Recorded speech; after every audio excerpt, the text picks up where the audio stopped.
아파트 청약제도와 관련해서 좀 더 알아보겠습니다. 경제부 최윤영 기자와 함께합니다. 어서 오십시오.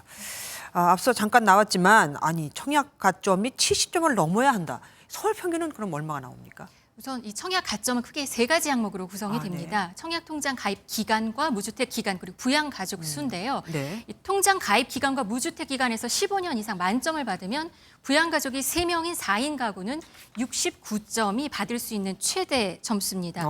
올해 서울 아파트 일반 공급 청약 지원자는 한 20만 명이 됐는데 이들의 평균 점수는 36점이었다고 합니다. 그리고 당첨자의 평균 점수는 65점에 달했습니다. 이 그림을 보시면 특히 강남권 당첨자의 경우는 70점 이상 가점 비중이 83%에 달했습니다. 와. 4인 가족은 사실상 강남권 청약 당첨이 불가능했다는 얘기입니다. 그러네요. 그러다 보니 부양 가족 수를 부풀리게 하는 수법으로 위장한 것 아니냐는 의혹이 끊임없이 나오고 있고 실제로 반포의 로또 아파트라고 불렸던 곳은 정부가 전수조사를 한다고 하니까 계약을 포기하는 사례가 50건이나 나왔습니다. 그러면 이쯤 되면은 청약 가점 제도 이거 선봐야 되는 거 아닙니까?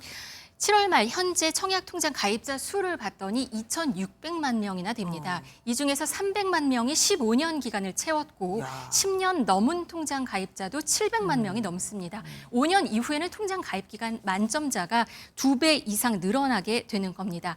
15년 무주택 기간을 버티면서 청약 통장에 성실히 돈을 넣어도 부양 가족 수가 적으면 서울의 원하는 아파트 청약에 당첨되기는 하늘의 별 따기라고 불릴 정도입니다. 그런데 당첨되는 집들을 보면 대부분 국민 평형인 전용 84제곱미터잖아요. 네. 여기에 그 많은 대가족이 들어가서 살 수는 있는 겁니까? 방이 3개 정도 되잖아요. 그러면 5명, 6명이 한 집에 산다는 거 요즘 시대에는 참 쉽지는 않습니다.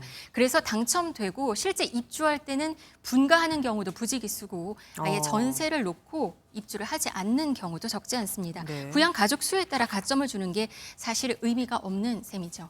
그리고 또 로또 청약이라는 말 자체가 안 나오는 게 그게 옳지 않겠습니까? 그러니까 또 사람들이 더 몰리는 거고요. 네, 분양가 상한제가 적용되는 아파트들에 이런 말들이 많이 나오는데요. 예. 최소 수억 원의 시세 차익을 본다는 소문에 사람들이 몰리면서 묻지마 청약을 하는 건데 그렇다 보니까 분양가 상한제를 폐지해야 한다는 목소리도 일각에서는 나오고 있습니다. 하지만 또 다른 부작용이 있을 수가 있겠죠. 그래서 그렇죠. 박상욱 후보 장관도 분상제 폐지가 맞지만 아직은 타이밍이 아니라고 밝힌 바 있습니다. 다만 최근 또 다른 로또 청약, 줍주, 무순위 청약 등의 제도적 개선은 고민하고 있다고 밝힌 바 있습니다. 예, 지금까지 최윤영 기자와 함께했습니다.